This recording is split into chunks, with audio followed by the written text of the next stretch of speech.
Eksodosy toko 30. Ny alitara fandoroana didika azomanitra. Ary manaova alitara andoroana didika azomanitra, hazo akasia no hanaovanao azy. Ho iray akio avy ny lafiny 4, dia ho efajoro izy, ary ho 2 akio ny ahavony. Koa ataovy miray aminy ny tandrony, ary ipetao takela-bolamena tsara izy, dia ny tampony sy ny lafiny manodidina ary ny tandrony, ary isiho koronosy volamena manodidina, ary isiho vava-volamena 2 izy eo ambanin'ny koronosiny, ka ataovy eo amin'ny zorony 4 ireo, ary ho fitoeran'ny bao ireo hilanjana azy. Ary hazo akasia no anaoviny bao, ka apetao takela-bolamena, ary apetrao eo anoloan'ny 4 izay manakona ny fiaran'ny vavolombelona izy, dia manandrify ny rakotra fanaovam-panavotana eo ambonin'ny vavolombelona izay hiaonako aminao. Ary Arona andoro didika azo manimpofona eo isa maraina, raha mamboatra ny lela fanaovan-jiro no andorony izany. Ary raha mampirehitra ny lela fanaovan-jiro Arona no ny hariva no andorony izany koa. Didika azo mampofona eo anatrehan'i Jehovah mandrakariva hatramin'ny taranak'ireo faramandimby izany. Aza manatitra didika azo manitra tsy izy eo ianareo, na fanatitra dorana, na fanatitra hoanina, ary aza manidina fanatitra ahidina eo. Ary ao ka Arona hanao fanavotana eo amin'ny tandrony indray mandeha isan-keritaona, amin'ny ranony fanatitra no ny ota izay atao fanavotana. Indray mandeha isan-keritaona no anaovany fanavotana eo hatramin'ny taranak'ireo faramandimby. Ho masina indrindra ho an'i Jehovah izany.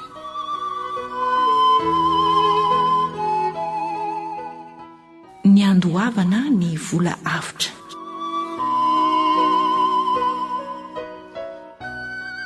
Ary Jehovah niteny tamin'i Mosesy ka nanao hoe, raha maka ny isan'ny zanak'Israely araka ny fandaminana azy ianao, dia samy andoha avotry ny ainy avy ho an'i Jehovah ny isan'olona, raha lamina izy, mba tsy hisy arety mandringana anjo azy raha lamina izy. Izao no halohan'izay rehetra voalamina, dia atsasaky ny sekely avy araka ny sekely masina, gela 20 sy sekely 1. Eny, atsasaky ny sekely ho fanatitra ho an'i Jehovah. Izay rehetra voalamina hatramin'ny 20 taona no miakatra no andony fanatitra ho an'i Jehovah. Ny manan-karena tsy andoha mihoatra noho ny atsasaky ny sekely, ary ny malahelo tsy andoha latsaka. Raha mandoha ny fanatitra ho an'i Jehovah izy, hanavotra ny ainareo. Ary handray ny vola avotra amin'ny zanak'Israely ianao, ka ataonao amin'ny fanompoana ao amin'ny tranon'ilay fiaonana. Ary ho fahatserovana ho an'ny zanak'Israely eo anatrehan'i Jehovah izany, ho avotry ny ainareo.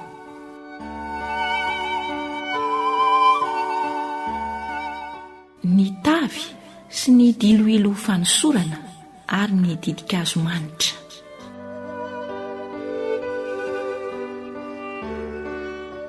Ary Jehovah niteny tamin'i Mosesy ka nanao hoe, manaova tavy varahana hanasana, ary aoka ho varahana koa ny faladiany. Ary apetrao anelanelan'ny tranon'ilay fiaonana sy ny alitara izy, ka asio rano eo anatiny. Ary eo no hanasany Arona sy ny zanany ny tongony aman-tanany. Raha miditra amin'ny tranon'ilay fiaonana izy, dia hisasa amin'ny rano mba tsy hahafaty azy.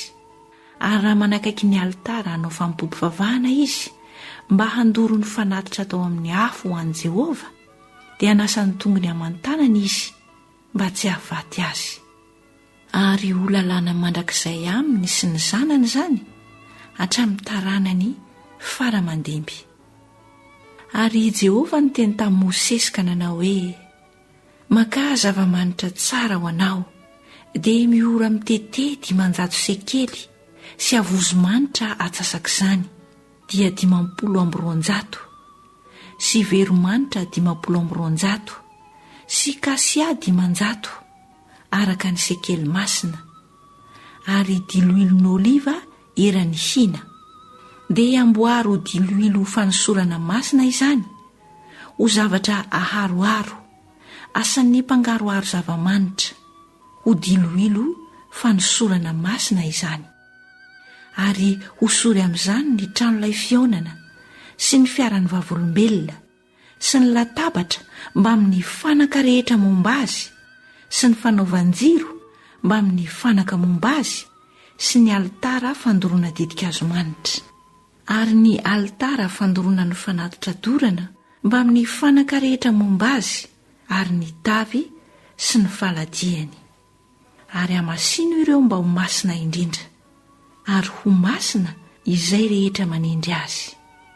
Ary hosory Arona sy ny zanany, ka amasino izy mba ho mpisorona ho ahy. Ary mitenena amin'ny zanak'Israely hoe, ity no diloilo fanosorana masina ho ahy hatramin'ny taranaka ireo faramandimby. Aoka tsy hiosoran'ny olo-kafa izany, na isiaka tahaka azy araka ny fanaovana azy, fa masina izy ka ho masina aminareo. Na zovo mangaroaro izay tahaka azy, ary na zovo manositra azy amin'ny vahiny, dia ho fongorana tsy ho amin'ny fireneny. Dia hoy Jehovah tamin'i Mosesy, maka zava-manitra ho anao, dia natafa sy sekeleta sy hebena ary lebona madio, samy amboarina manokana ireo. Ary atao fididikazo manitra izy, dia zavatra aharoaro araka ny fanaon'ny mpangaroaro zava-manitra. Dia aseho sira izy, ary aoka ho madio sy masina. Ary torotoroy ny sasany ho madinika indrindra, dia ataovy eo alohan'ny vavolombelona ao amin'ny tranolay fionana izay ionako aminao. Ho masina indrindra ho anareo izany.